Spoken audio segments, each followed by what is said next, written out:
So, with Coventry v Watford coming, let's talk about that and some stats and some transfer news.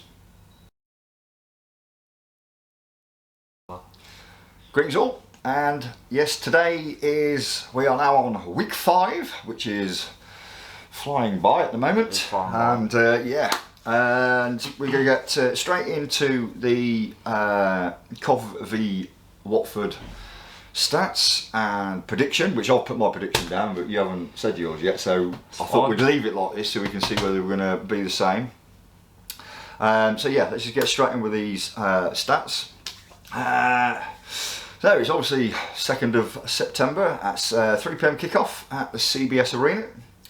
The form so far, Cov, 2 draws, 1 win, 2 losses, and Watford, 2 losses, 2 draws and a win. Head to head, yeah, this is a tough one for us. This is a tough one. Our last 5, we've only won 1, we've drew twice and lost twice. And I don't know if you can remember the game or not, but the last meeting we had was 2-2. We were 2-0 down at half time. Yep. Godden made it 2-1 on the 58th minute, and Ben Sheaf made the equaliser on 72.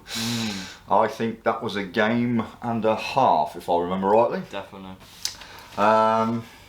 So the last time we won against Watford was in November 2022. It was a away game, and it was 1-0 Cov. Who scored? Big boy Victor Yocker scored. Exactly, yeah, that was the 50th minute. Yes. Can we do better than that? Can we make that another win for us? Definitely. So, as it stands at the moment, points-wise, I know it's still early on, but, you know, it is quite crucial. 5 points us, 4 points Watford. We're currently 12th, they're currently 15th. Obviously, a win for them could scoot them right up that table, and a win for us could do the same. So it is a pretty crucial game, this one. I do have some more stats. I'm going to show those at the end in a text form for those who may be interested in them.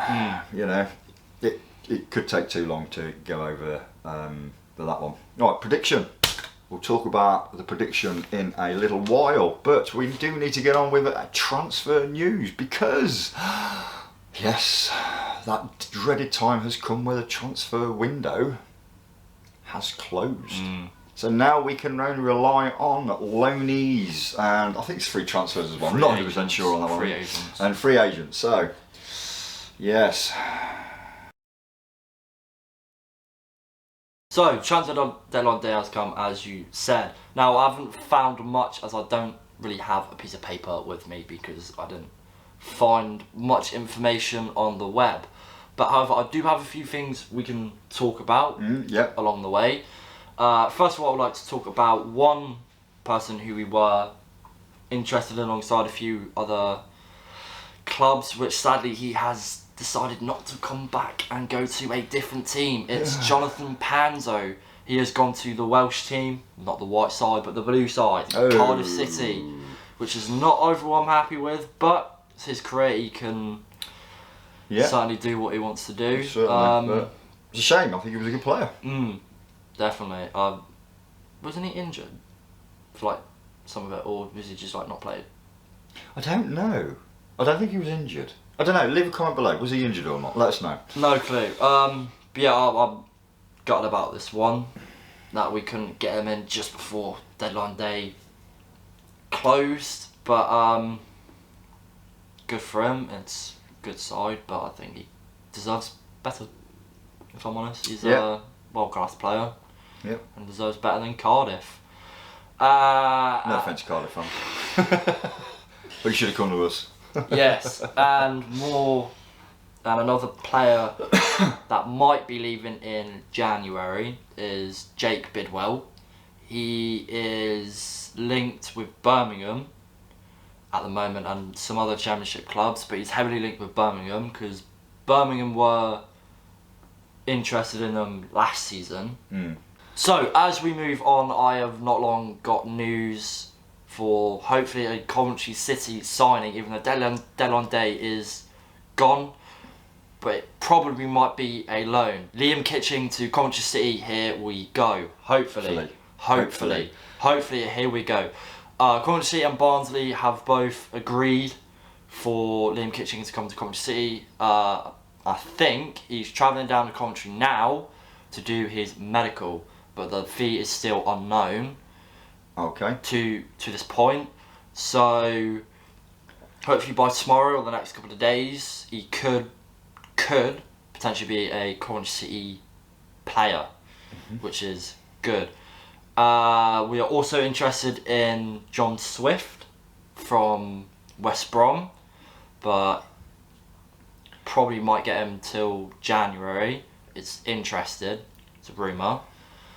So that could be a potential signing in January, if we still want him. And another loan is Ryan Howley, the 19-year-old, has gone to the Scottish Premiership for the 2023-24 season for the full year to Dundee on loan. Okay. And that is my transfer news for you guys. Well done, brilliant. That Liam one, that's pretty good. That's pretty good. Very good. We've been. It is going to be interesting to see whether anything was put in place before the transfer closed or what have you. I mean, we do not know anything at the moment other than, like you said, he's on his way for a medical. Hopefully. So, yeah. Hopefully. So, yeah, all good. Right, well, hopefully by next video we will have a bit more news on that one. Yes. Right, so that is it for transfer news at the moment. So now we will move on to the previous game against Sunderland, and we will give you our reviews on that particular game. Yes, I think I'm going to kick off on this one because I'm going to say that I was rather disappointed that we didn't get the win, especially from a stats point of view. Because I mean, we really should have actually come away with that one. And was it 5 big chances missed? Was it 5? We had 6 big chances. 6 big chances missed. About 5 or 6 big chances missed. They had 1. Yeah. So I mean, for me, that is really bad when you're missing big chances. I mean, if you miss 1 or 2, you get it. But missing, 5, 6, it is rather disappointing. I mean, Palmer missed 2, 1 over the bar, 1 saved. Sims missed 1. Sims had 1. It was saved. It was on his wrong foot. So he did take the shot. It was really low. It was pretty easy for the goalie, but actually no, it was still. It wasn't on his weaker foot because his stronger foot is the right foot. But it was. It was on his strong foot, but if you go look at the highlights on the Coventry City page, he's running through. He should have used his left, but he sort of turns his body to use his right, which sort of mucks him up a little bit. Which you never do, because you never score them. But I think that was a bit disappointing. Yes. And Haji Wright as well was pretty much clean through. I mean, I said to you, didn't I, when we actually saw Rick Grockrez would have put that one away. Yeah. That's... To me, that would have been a goal. Yes. So yeah, rather disappointing. At least we didn't lose. Yes. So it was a valuable point, but I'm sort of thinking that we've still got probably a little bit to go before players can start to read more of what their teammates and stuff are doing. And yeah, I guess I was a bit disappointed in that one. Yeah. Actually, I'm not going to say a bit disappointed. I was very disappointed. I'm very disappointed. I mean, that one should have been, a done and dusted win. Back, just looking at some of the stats and the highlights. My personal view, we should at least won 3-0, 3-1 with ease. Yeah, well, I said to you, 3-1 would have probably been a good score for that. I think there was a few disappointing parts of it. I think overall, Robbins was. He's really a hard person to read when you're looking at him, because he's even when you do win, he's still critical on a couple of things and praises, and it doesn't change whether you win, lose or draw. He's still positive, and then there's a bit of, he starts being a bit critical. So it's really hard to say whether he was disappointed, but I just had a feeling, I think he was a bit disappointed on that one, because I think they had some, they had the better parts of the game overall. So yeah, let's just hope we can iron out these problems and get the win with Watford. Definitely, yeah. Right, so let's get on to our prediction for tomorrow. I am going to say, I think, lineup wise, I don't think there's going to be many changes. If any, to be honest with you, from the Sunderland game. Same with the formation, I think it's going to be pretty much the same. Yeah. What I think he should swap out is have Hadji right on with Sakamoto on, because just looking at the previous games where he's brought them on, they have done absolutely amazing. And I was talking to you this not that long, was it yesterday, about Ellis Sims. You can agree and disagree with me, but most of you will agree with me on this one. Looking at game 1 of Ellis Sims, okay, horrific, absolutely. Yeah, he didn't seem comfortable. He didn't show any quality at all. But as the games have got on, I think he's improving. Yeah, I do. I think I agree on that one. I think he's a player in the making.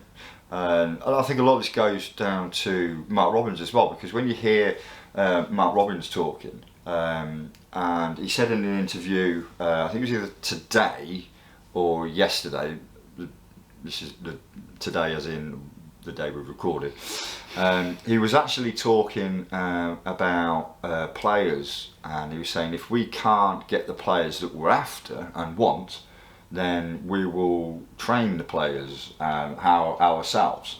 So it's sort of like, I think that with Sims, that he's a player that they know that they can get to a standard that they want. I mean, you've only got to look at Victor Gyokeres. I mean, 'cause when he first came, and I know we keep reverting back to him because, I mean, let's face it, he was a flipping good player.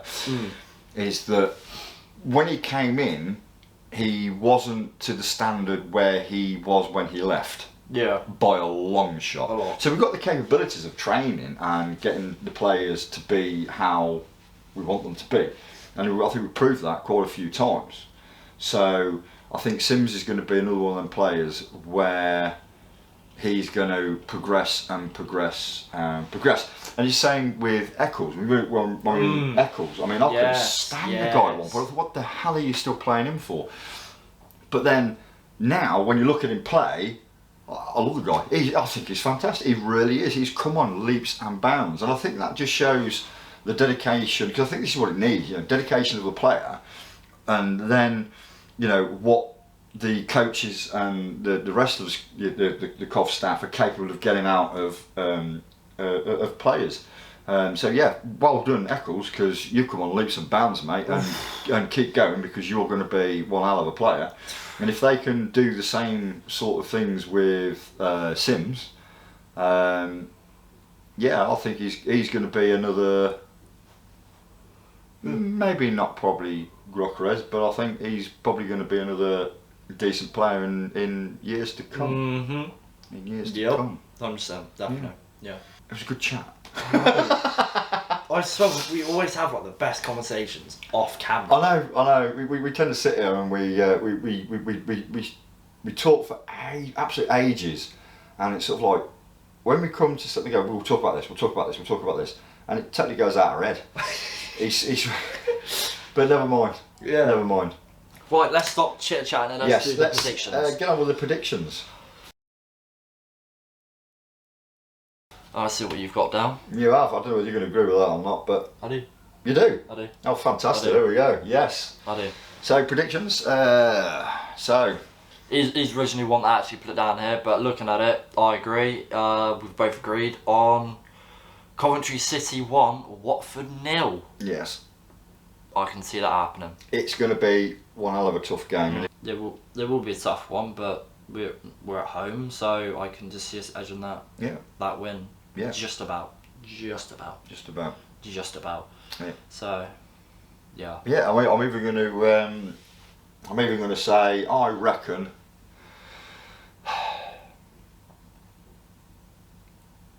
I reckon it's going to be Sims. You reckon it's going to be Sims? I reckon it's going to be Sims. Let's go with Sims. I'm going to say De Silva. Okay. I'm going to say De Silva in the 67th minute. I was going to say 50th, but no. And I think that's going to wrap it up for today. Yeah. So yeah, come on Sky Blues, and let's get that other win and get nearer them playoffs. So guys, that is it for today's video. We both really hope you all enjoyed today's video. So please take care, stay safe, and goodbye.